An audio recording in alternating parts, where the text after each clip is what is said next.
Hi guys! Welcome back to my channel. So now it's March 1. So starting ng ating buwan ngayon. So today ay magpa-product review ako ulit dahil start ng month and I need to upload something here in my YouTube channel. So ito yung ating ipa-product review, si Urban Style Natural Flex. Ayan, Hits Hair Spray. Really don't know about this product. In-endorse lang ito sa akin ng sales lady ni Watsons noong nakaraan. If you remember my vlog about Watsons a few days ago.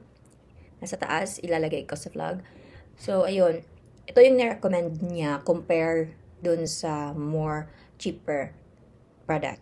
I said na ang gagamit ay lalaki and buhok na aking pamangkin is super bagsak na buhay siya, yung hindi mo talaga siya mabibend and malalaro ng isang simple hairspray. Nakatry ako before nung JS niya. I used yung Michael at yung Violet. Hindi ko sure guys, i-correct ko na lang by showing an image sa screen. Na-achieve naman yung curl ng buhok niya nang I think naglast siya probably 2 hours.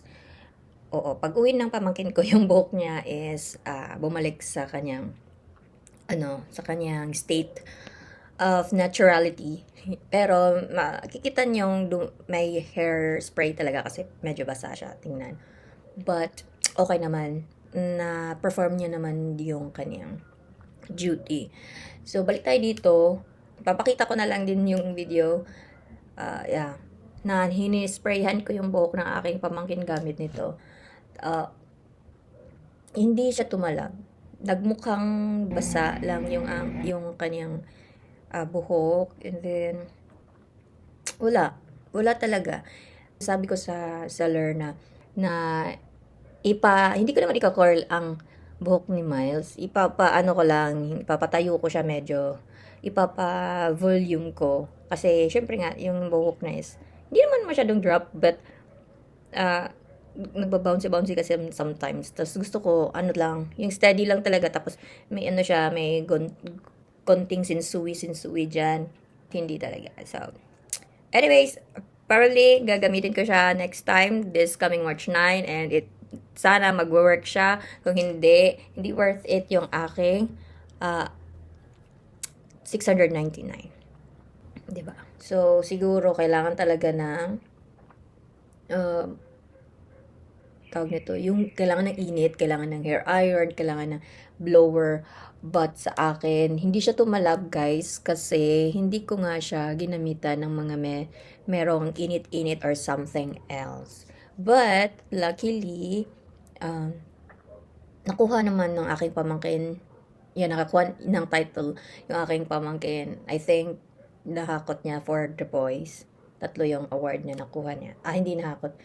3 lang, kasi parang 4 yung award. Nakuha niya yung 3. And then, yeah, it really depends talaga din siguro sa pagdadala. So, ayun, nagkaroon naman din ng buhay yung kanyang face sa buhok kasi nagmukhang wet look and K-pop talaga yun naman talaga yung objective ko, yung goal ko na gumawa ng parang K-pop na pamangkin that time. So, ayun. Okay naman din, but hindi talaga siya yung parang yung price nito is 200. The price nito is 699, isang 1 peso na lang, isang 1 hit na lang. For 700 na siya. For me, hindi siya worth it. I don't know. Siguro kailangan talaga siya ng ganon. So, it's 699 if you already try this product. Comment down below para maturuan nyo kung ano dapat yung aking ginawa at gagawin. Para hindi naman siya masayang, guys. Yeah. Pero maganda siya yung yung outcome ng buhok ng pamangkin ko. Parang okay naman din, parang naging natural and masabasa. At hindi lang talaga expectation ko yung nakita ko. But yeah. So overall, for me, 1 to 5, it's around 3. Kasi hindi ko pa talaga siya nagagamit full potential. Full potential. So, anyway, guys, thank you so much for dropping by and checking out this video. Don't forget to like, subscribe, and hit the bell button. And also, i-comment nyo guys kung ano yung ma-experience nyo dito sa product nito and i-recommend nyo sa akin for strong hairspray kasi wala talaga akong idea, guys. So,